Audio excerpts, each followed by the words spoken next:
I'm Laura Vitale, and on this episode of Laura in the Kitchen, I am embracing the fall, which I'm so happy is finally here. And I am making an apple recipe for you because if you follow my vlog channel, then you'll know this. A couple weeks ago, we went apple picking, and let me just tell you, 24 pounds of apples is a lot more than I thought. So, if it's okay with you, a few more apple recipes coming along your way very soon. But today we're making my cinnamon apple muffins, or apple cinnamon muffins, whatever you want to call them, with a lovely little streusel topping. Now let me take you over the ingredients so we can get started. You'll need all-purpose flour, ground cinnamon, salt, baking powder, baking soda, granulated sugar, some yogurt, you can use sour cream or whatever, or even milk, eggs, unsalted butter, softened at room temperature. For the topping, you're going to need some brown sugar, granulated sugar, some cold butter, some flour, some chopped walnuts that are optional. You'll need some vanilla extract, an orange, and you'll need some apples. Now, we picked so many apples, so many different kinds of apples, and I go by the same rule my grandma goes by. If it's in season, use whatever apple it is. It doesn't have to be a specific kind, just use it. I'm using a Macintosh and a Golden Delicious because that's just what I picked out of my box because I literally have 24 pounds of apples. So, the first thing you want to do is get your oven preheated to 375 and then get yourself a muffin pan, line it with liners so that it's all ready for you. What I'm going to do first is I'm going to whisk together my dry ingredients just so that they're kind of out of the way. I want to get those ready. Now I have a little bit of milk here and we might not use it. I always like to have a little bit of milk if I'm working with yogurt, and this specifically is Greek yogurt. So if I was using a regular yogurt, I probably wouldn't have to add any milk to it, but because it's Greek yogurt, it's a little bit thicker. I like to have a little bit of milk on the side in case I need it, but you never know. In this bowl, I'm going to add in my butter, which is really nicely softened, and I'm going to add my sugar, and I'm going to combine these together just with my spatula, just to get them mixed up.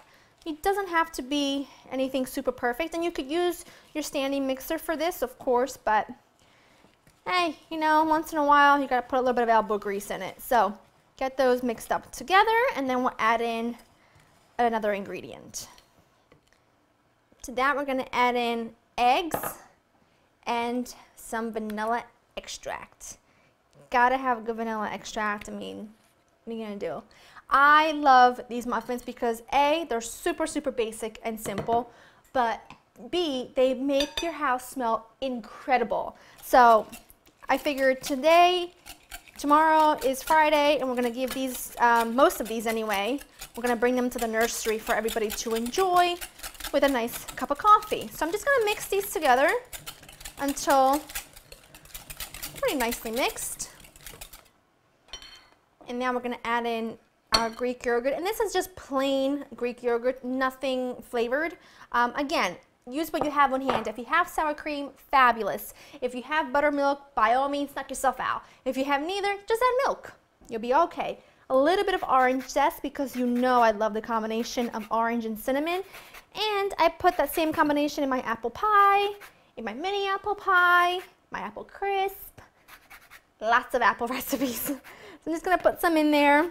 I'm probably going to go a little heavier than normal people because I love citrus. I am the self-proclaimed citrus queen after all. Not really. It's not really a self-proclaimed title. I've had a lot of you call me that. So I just run with it. All right. Now stir those two together. It doesn't have to be something that you're going to stay here for hours for. And now we're going to add in the apples. This is just 2 apples that I grated. I'm going to get rid of my whisk for just momentarily. Get everything out. And then just mix these together. Let's pour our wet ingredients into the dry.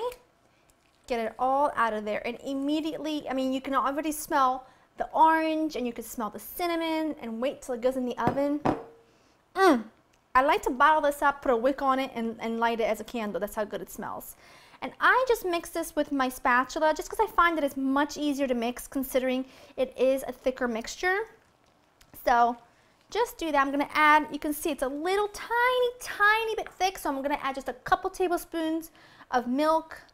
Nothing crazy. You certainly don't want to add a cup of milk because then it'll be too loose. That looks perfect. Bring this close to me. My handy dandy ice cream scoop is going to come in handy as always. And I'm just going to fill these all up. So now that we have those done, let's work on our streusel topping. All I'm going to do with a pastry cutter is just cut my butter into both kinds of sugar and the flour.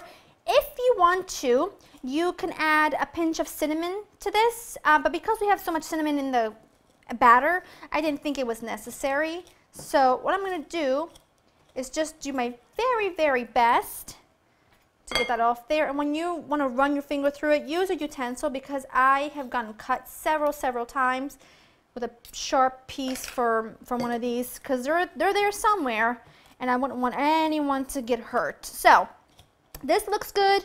Don't go crazy. It's exactly where you want it to be, little pieces of butter running through. Optional, I think necessary, because I'm a little bit nuts. I'm going to add some nuts. I'm going to add some chopped up walnuts. You really could add pecans, would be lovely in this, even almonds. I mean, whatever you've got lying around would be great. And as always, I'm not sure if I've mentioned this before, but store your nuts in the freezer, because nuts have oils and oils can spoil. And I'm just going to take some of this mixture and top each muffin with it.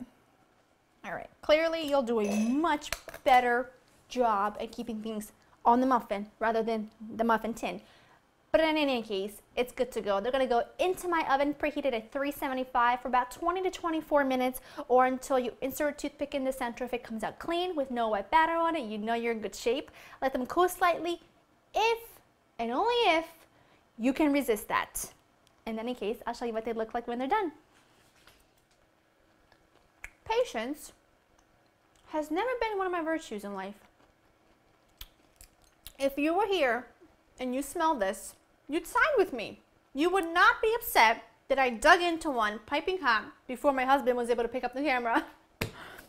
These smell incredible. They are really hot still, because I literally just took them out of the oven maybe about a minute ago, so they're still a little bit sticky to the paper, but as soon as they cool off completely, they will come off. Oh, now crunchy topping. This has it all for me. Texture, levels of flavor, moist as can be. It's just absolutely divine. I'm going to wrap the rest of these up. I'm going to bring these to the nursery. Well, I'm going to give one to my husband, wrap these up, bring them to the nursery tomorrow for everybody to enjoy, because I know they're going to absolutely love them. And I hope you will too. Head on all over to laurainthekitchen.com if you want to get this recipe, which you totally should if you want a really good muffin recipe. Hope you've enjoyed spending time with me, and I'll see you next time. Bye-bye.